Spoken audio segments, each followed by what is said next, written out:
మీరు ఎన్నో దేశాలు తిరుగుతుంటారు స్వామీజీ. అక్కడ నిజంగా అంటే విదేశీయులు కూడా చాలా మంది మీ భక్తులు ఉన్నారు. అంటే వారు ఏ మతంలో ఉన్నప్పటికీ కూడా మీ ప్రవచనాలను ఇష్టపడతారు, మీతో మాట్లాడతారు, మీ ఆశీస్సుల కోసం క్యూలు కడుతున్నటువంటి వాళ్ళు ఉన్నారని నేను చూస్తున్నాను. అక్కడ ఉండేటటువంటి ఆ క్రిస్టియానిటీకి ఇక్కడ ఉండేటటువంటి వచ్చేసరికి ఒక అంటే అక్కడ వాళ్ళు సహజమైన క్రిస్టియన్స్ కనుక వాళ్ళు చాలా వాళ్ళకి అర్థం చేసుకోగలుగుతారు. ఇక్కడ ఉండేటువంటి వాళ్ళకి వచ్చే నడమంత్రపు సిరి అంచేత కళ్ళు కింద ఉండవు, కళ్ళు పైన ఉంటాయి.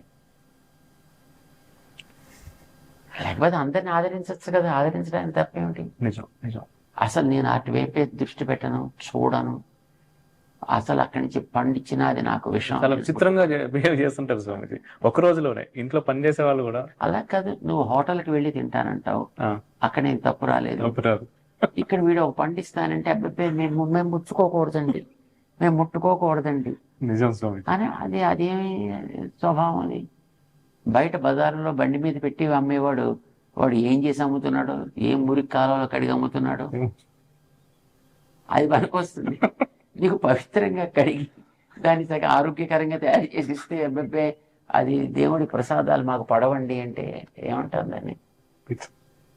అంచేత అది ఇలాంటి వ్యతిరేక ధోరణులని ప్రోత్సహిస్తున్నాయి కనుక మనం వాటి ద్వారా ప్రేరితులై విపరీత ప్రవృత్తులు చేసే వాళ్ళని మనం వ్యతిరేకించాలి. కానీ ఆ ఇతర మతాలని మనం ఎప్పుడు మనం ద్వేషించలేదు, ఇతర మతాల్లో ఉండే వ్యక్తుల్ని మనం ద్వేషించలేదు. ఇందాక మీరు అన్నట్టుగానే మాకు ఎంతోమంది ఆ మతాలతో ఉండేటువంటి మిత్రులు ఉన్నారు.